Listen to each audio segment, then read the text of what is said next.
WWE super ஸ்டார்ஸில் கண்டிப்பாக இந்தியாவிலேருந்துமே நிறைய super star வந்து ஃபேமஸ் ஆகினாங்க. அதில் வந்து நிறைய பேர் நமக்கு மைண்டுக்கு வரும். ஆனால் ஃபர்ஸ்ட்டாக மைண்டுக்கு வர்றது பார்த்தீங்கன்னா கிரேட் காலி. அவர் தான் பார்த்தீங்கன்னா ஃபர்ஸ்ட் இந்தியன் ரெஸ்லில் WWEக்கு வந்து டைட்டில் வின் பண்ணதுமே. ஆனாலப்பட்ட அண்டர்டேக்கருக்கே அள்ளு விட்டவர் தான் நம்ம கிரேட் காலி. பிகாஸ் ஆஃப் அவரோட சைஸ்னால, அவரோட ஹைட்னால எல்லாம். பட் அவரோட ரன் பார்த்தீங்கன்னா WWE ரொம்ப ஷார்ட்டாகவே அமைஞ்சிச்சு. ரொம்ப ஏர்லியாகவே பார்த்தீங்கன்னா அவர் WWE வந்து குவிட் பண்ணிட்டாரு. அதுக்கு என்ன ரீசன் பார்த்தீங்கன்னா, ஃபர்ஸ்ட் ரீசன் வந்து அவரோட மொபிலிட்டி தான். அதாவது பார்த்தீங்கன்னா அவர் சைஸ் ரொம்ப கூட இருக்கனால அவருக்கே பார்த்தீங்கன்னா அசைறதுக்கெல்லாம் கொஞ்சம் கஷ்டமா இருக்கு அப்படின்னு சொல்றாங்க.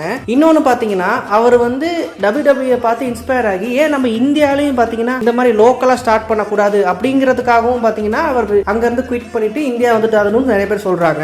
அண்ட் ஆல்சோ சொன்ன மாதிரியே பார்த்தீங்கன்னா அவர் அவரோட ஓன் ஃபெடரேஷன் மாதிரி ஒன்று இந்தியாவில் லோக்கலாக வச்சு ரன் பண்ணிக்கிட்டு இருக்காரு. ஸோ நிறைய WWE ரெஸ்லர்ஸை பார்த்தீங்கன்னா இந்தியாவில் ட்ரெயின் பண்ணிக்கிட்டு இருக்காரு நம்ம கிரேட் காலி. இன்னொன்று கிரேட் காலியை பற்றின ஒரு முக்கியமான ஃபேக்ட் நிறைய பேருக்கு தெரிஞ்சிருக்கும், தெரியாமவும் இருக்கலாம். என்னன்னு பார்த்தீங்கன்னா மனுஷன் பார்த்தீங்கன்னா கிட்டத்தட்ட 60 to 70 முட்டை சாப்பிடுவாராம் ஒரு நாளைக்கு. அதுக்கப்புறம் பார்த்தீங்கன்னா 2 கிலோ சிக்கன், அப்புறம் பார்த்தீங்கன்னா 4 liters ஆஃப் மில்க். இதுதான் அவரோட டெய்லி கன்சப்ஷனாக இருக்கும் அவரோட டயட்டில். எனக்கு ஹானஸ்டாக தெரியல, ஒரு மனுஷன் பார்த்தீங்கன்னா 10 முட்டையே சாப்பிட்றதுக்கு உமட்டிக்கிட்டு வந்துடும். இந்த மனுஷன் எப்படி 60 முட்டையை ஒருவேளை குடிச்சிடறாரோ தெரியல, ஏதோ தண்ணி கிண்ணியில் போட்டு. பட் ஜோக்ஸ் அபார்ட், அவர் வந்து பார்த்தீங்கன்னா one of the greatest of all time தான் ஹானஸ்டாக WWE.